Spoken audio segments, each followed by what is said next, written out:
আমার ধিক্কার জানাতে ইচ্ছা করছে। আজকে আদিবাসীদের উপর যখন হামলা হয়, সরকার তখন কোথায়? আদিবাসীদের স্বীকৃতি, সেই স্বীকৃতিকে চিরতরে মুছে দেওয়ার যে ষড়যন্ত্র, সেই ষড়যন্ত্রের মধ্যে পা দিয়েছে বর্তমান ইউনুস সরকার। এখন শুধু গ্রামে গঞ্জে না, এখন ঢাকাতেও আমরা রাজধানীতে ভারতের রাজধানীতেও আদিবাসীরা নিরাপদ নয়।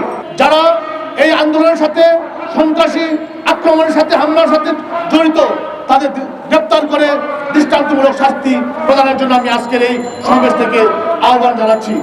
সেই সাথে আমি এই সরকারের কাছে আহ্বান জানাতে চাই, একটি শক্তিশালী তদন্ত কমিটি গঠন করা হোক এবং তদন্ত কমিটি গঠন করার মধ্য দিয়ে বস্তুনিষ্ঠ তথ্য সংগ্রহের মধ্য দিয়ে যাতে প্রকৃত ঘটনা যাতে বের হয়ে আসে, সেই জন্য আমি দৃঢ়ভাবে আহ্বান জানাচ্ছি একটি শক্তিশালী তদন্ত কমিটি গঠন করার জন্য। আমি এই কারণে বলছি, কারণ এখানে আমরা স্পষ্টভাবে দেখতে পাই এখানে বিভিন্ন চক্র জড়িত আছে। ডক্টর ইউনূস, যিনি অন্তর্বর্তীকালীন সরকারের দায়িত্ব নিয়ে উনি বলেছিলেন আমরা সকলে একটি পরিবার।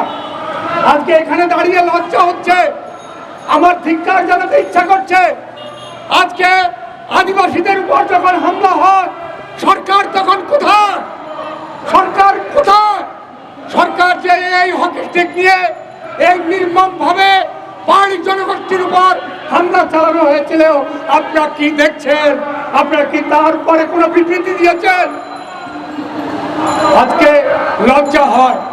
বৈষম্য বিরোধী আন্দোলন মাধ্যমে দেশের পট পরিবর্তন ঘটেছে, সকলে আশা করেছে বৈষম্য দূরীভূত হবে। আজকে যদি মুসলিমের নাম থাকতে পারে, ইসলামের নাম থাকতে পারে, হিন্দুদের নাম থাকতে পারে, বৌদ্ধদের নাম থাকতে পারে, খ্রিস্টানের নাম থাকতে পারে, আদিবাসীদের নাম থাকতে পারবে না কেন? আমাদের প্রশ্ন। আদিবাসীদের নাম অবশ্যই থাকতে হবে। এটা কাদের মতো স্পষ্ট? সরকার এটাকে তৈরি করেছে। তারা কিভাবে দাবি তুলল সেই গ্রাফিতিটা বাদ দেওয়ার জন্য, আর দাবি তোলার সাথে সাথে আমাদের টেক্সটবুক বোর্ডের কর্মকর্তারা সেই গ্রাফিতি বাদ দিয়েছে।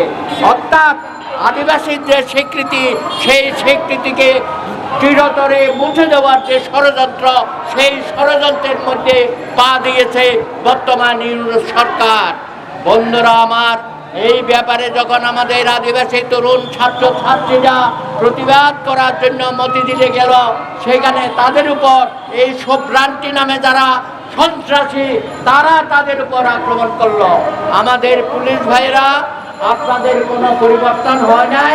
গত বিপ্লবের মধ্য দিয়েও তো দেখি আপনাদের মানসিকভাবে কোনো পরিবর্তন হয় নাই। আপনারা দাঁড়িয়ে দাঁড়িয়ে সেটা দেখেছেন। আমাদের তরুণ ছাত্র ছাত্রীদের উপর এই যে সভ্রান্তিদের মস্তানিরা আক্রমণ করলো, তাদের উপর লাঠি পেটা করলো এবং ছোট ছোট লাঠিতে জাতীয় পতাকা দিয়ে সেটা যে অপমান করলো, সেই ব্যাপারে আপনারা কোনো ভূমিকা রাখেন নাই। বাংলাদেশের আদিবাসী সমাজ, বাংলাদেশের সংখ্যালঘু সম্প্রদায়, তারা এই দেশেরই অবিচ্ছেদ্য অংশ। তারা এই দেশকে একসাথে লড়াই করে দেশকে স্বাধীন করেছে। ৭১-এ তারা আগে আন্দোলন সংগ্রামে তারা অংশগ্রহণ করেছে। সুতরাং আমরা চাই বাংলাদেশকে একটি ইনক্লুসিভ রাষ্ট্র ব্যবস্থার মধ্যে, এবং যেটা সরকারও বলেন যে ইনক্লুসিভ রাষ্ট্র, অন্তর্ভুক্তিমূলক রাষ্ট্র, সেই অন্তর্ভুক্তিমূলক রাষ্ট্রে এ ধরনের বৈষম্য এবং এই ধরনের আদিবাসীদের প্রত্যাশার পরিপ্রেক্ষিতে এ ধরনের হামলা নিশ্চয়তা চলতে পারে না।